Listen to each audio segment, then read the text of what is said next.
stole those shoes, right? No, sir, I didn't steal anything. I bought them. I have the receipt right here. Those cost over $5,000. There's no way someone like you saved that kind of money. I paid for them. Exactly. Behind your back. Say what? I didn't. Before we get into this, where are you watching from today?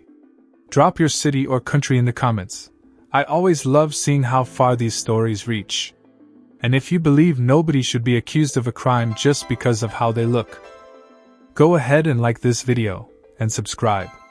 Khalil Garner had been waiting 8 months for this moment. Not 8 months casually. 8 months of discipline. 8 months of saying no to hanging out. 8 months of watching his friends spend money freely while he counted every dollar. He worked part-time at a grocery store, stocking shelves, late shifts, early mornings, weekends. Every paycheck he split carefully. Save. Save. Save. Because he had a goal. A very specific goal. A pair of limited edition sneakers that most people didn't even consider buying. Because they cost over $5,000. Now, realistically, he couldn't afford that on his own. But his parents made him a deal. Keep your grades up. Stay consistent at work. Don't quit halfway, and we'll help you cover the rest. Khalil didn't argue. He just got to work. And he delivered. A 3.4 GPA. Over $2,800 saved. No shortcuts. No excuses. So when he turned 18, his parents kept their promise. Walking into that boutique felt different. Everything about it screamed luxury. Glass displays, designer lighting, shoes placed like museum pieces. Khalil knew exactly what he wanted. He had researched it for months. Called ahead. Confirmed the size. The employee, Ryan, noticed immediately. Not because of how Khalil looked, but because of how focused he was. That kind of focus? You don't fake it. Ryan brought out the box. Opened it slowly. And when Khalil saw the sneakers in person, it hit him. This was real. He tried them on. Walked around. Looked down at his feet. And smiled. Not a loud smile. Not a flashy one. Just that quiet, proud kind. I'll take them. The transaction was smooth. Cash. Debit. Receipt printed. Bag handed over. Handshake. Enjoy them. And just like that, 8 months of effort turned into one moment of reward. Khalil walked out, sat at the bus stop, and texted his parents. Got them. Thank you. That should have been the end of the story. But about 6 feet away sat someone watching him. Courtney Blake. She had just walked out of that same store. Empty-handed. Not because she didn't want the shoes, but because she couldn't afford them. And now she's sitting there, seeing a teenager, holding the exact kind of bag she couldn't walk out with. And something shifts. Not logic. Not curiosity. Assumption. She looks at his clothes, his worn sneakers, his backpack, and her mind fills in the rest. There's no way. Not. How did he do it? Not. Good for him. Just. There's no way. So instead of asking, she calls 911. I'm witnessing a robbery. There's a boy. He just stole expensive sneakers. He's about to get away. Dispatcher. Did you see him steal them? Pause. Then.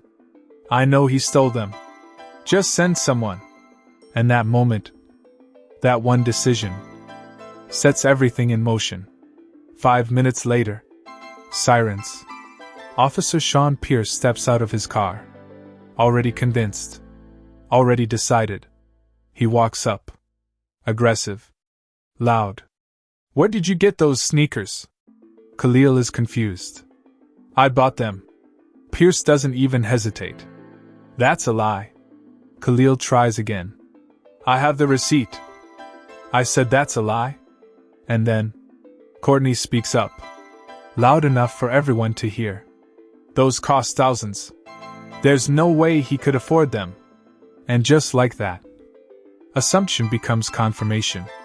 Pierce doesn't check. Doesn't verify. Doesn't even pause. Hands behind your back. Khalil's voice rises. You can't arrest me. I didn't do anything. But it doesn't matter. The cuffs go on. Tight. Too tight. The bag drops. Gets kicked aside. And just like that, a proud moment becomes public humiliation. People start recording. Whispers spread. He stole them. They caught him. And standing off to the side, Courtney watches. Satisfied. Inside the store, Ryan hears the noise, steps to the window, and freezes. Because he recognizes Khalil immediately. He doesn't hesitate. Runs outside. Straight into the situation. What are you doing? He didn't steal anything. I sold those to him. Pierce snaps back. Stay out of police business. But Ryan doesn't move. I processed the payment. He has a receipt. You didn't even check? And then he starts recording. That's when things escalate. Pierce grabs him. Deletes the video. Threatens him. And that's when Ryan says something that changes everything. Calm. Controlled. You don't know who owns this store. That's the moment. Because suddenly, Pierce hesitates. Ryan continues.